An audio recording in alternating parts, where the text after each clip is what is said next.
जय माता रानी की स्वागत है दोस्तों आपका महायोग टीवी चैनल में। अगर आप अपनी जिंदगी में सफल होना चाहते हैं और एक समझदार व्यक्ति बनना चाहते हैं तो इस चैनल को प्लीज सब्सक्राइब करें, जिससे आपको भगवान से जुड़ी हुई सभी बातों का ज्ञान कराया जाएगा।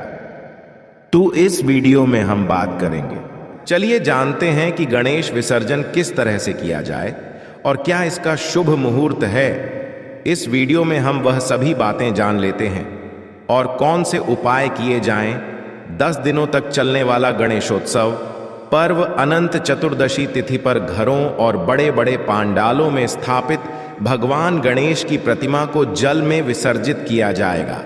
सुख समृद्धि और विघ्नहर्ता भगवान गणेश को भाद्रपद माह की चतुर्थी तिथि पर विधि विधान के साथ पूजा करते हुए घर पर स्थापित किया जाता है और अनंत चतुर्दशी पर विसर्जन के साथ समाप्त हो जाता है। मान्यता है कि भगवान गणेश जी का जन्म भाद्रपद माह की चतुर्थी तिथि के दिन हुआ था। भगवान गणेश सभी देवी देवताओं में सबसे पहले पूजे जाने वाले देवता हैं।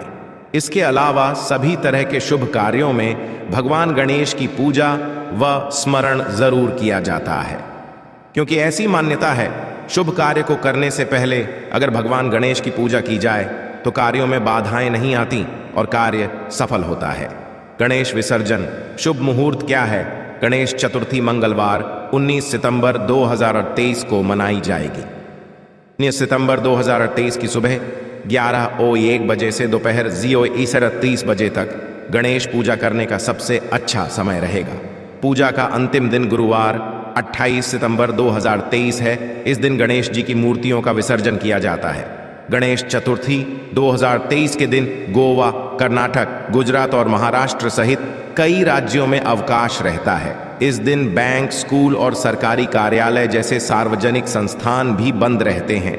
गणपति विसर्जन कब और कैसे करें? अनंत चतुर्दशी के दिन बप्पा का विसर्जन होता है। विसर्जन के दौरान भक्त नृत्य करते हैं, गाते हैं, रंग उड़ाते हैं और बप्पा को धूमधाम से विदाई देते हैं। गणपति विसर्जन हमेशा पानी में ही करना चाहिए। सबसे पहले किसी लकड़ी की थाली में पीला या लाल कपड़ा बिछाकर उस पर स्वास्तिक बना लें।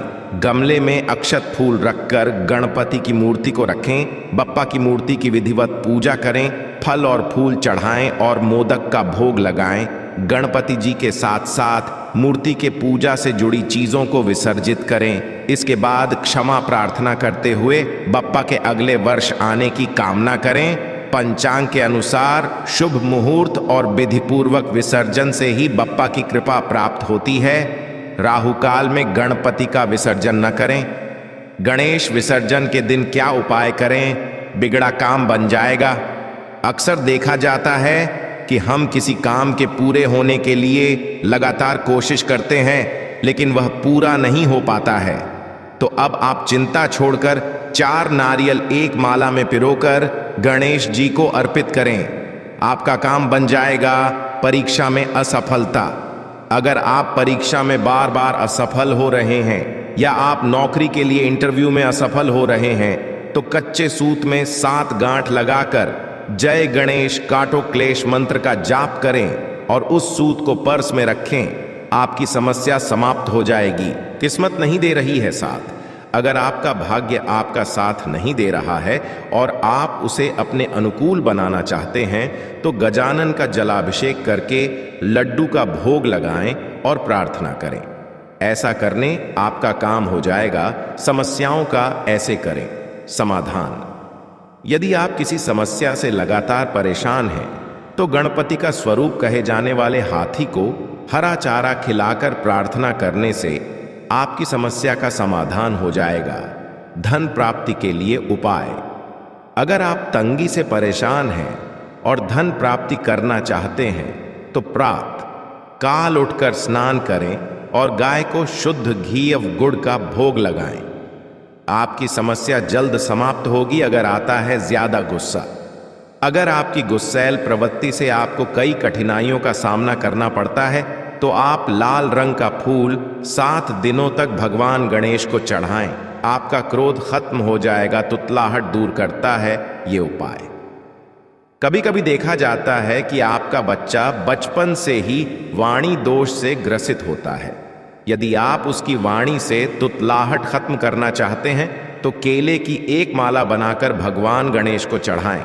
ऐसा करने से वाणी दोष से मुक्ति मिलती है। पारिवारिक कलह से बचने के उपाय। आपका परिवार अगर पारिवारिक कलह से जूझ रहा है तो बुधवार के दिन गणेश जी की प्रतीकात्मक मूर्ति बनाकर घर के मंदिर में स्थापित करें और रोज उसकी पूजा करें। ऐसा करने से सुख बना रहता है। घर के मुख्य दरवाजे के पास गणेश जी की मूर्ति की स्थापना करने से घर में सुख और समृद्धि बनी रहती है। गणपति विसर्जन का महत्व क्या है? गणेश विसर्जन के माध्यम से यह माना जाता है कि भगवान गणेश अपने माता पिता भगवान शिव और देवी पार्वती के साथ कैलाश पर्वत पर वापस जाते हैं। इस दिन भक्त भगवान की आध्यात्मिक और दिव्य उपस्थिति के लिए अपनी श्रद्धा अर्पित करते हैं। यह गणेश जी की यात्रा को आकार से निराकार तक मनाता है। हिंदू धर्म में यह एकमात्र त्योहार है जो सर्वशक्तिमान के दोनों रूपों, भौतिक रूप के साथ साथ आध्यात्मिक रूप निराकार पर भी श्रद्धा व्यक्त करता है। यह उत्सव जन्म, जीवन और मृत्यु के चक्र के महत्व को दर्शाता है और इस तथ्य पर जोर देता है कि जीवन में सब कुछ क्षणिक है। गणपति जी को अच्छी शुरुआत का देवता माना जाता है और माना जाता है कि वह विसर्जन के समय घर और परिवार की सभी बाधाओं को अपने साथ ले जाते हैं। यह शायद सबसे प्रमुख त्योहारों में से एक है जिसका समाज के हर वर्ग को बेसब्री से इंतजार रहता है।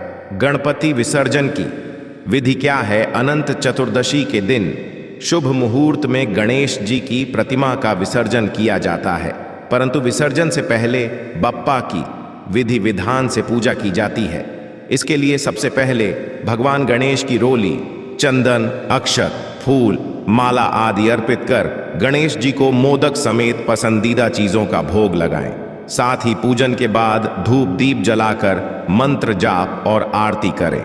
फिर गणपति बप्पा से बीते 10 दिनों में पूजन के दौरान हुई भूल चूक के लिए क्षमा मांगें। इसके बाद भगवान गणेश को अर्पित की हुई सभी चीजों को एक पोटली में बांध लें। फिर बप्पा की मूर्ति को गाजे बाजे के साथ विसर्जन के लिए लेकर जाएं तथा किसी पवित्र नदी में विसर्जित कर दें। ध्यान रहे कि विसर्जन के दौरान गणेश जी की मूर्ति को एकदम से पानी में न छोड़ें, बल्कि प्रतिमा को धीरे धीरे विसर्जित करें।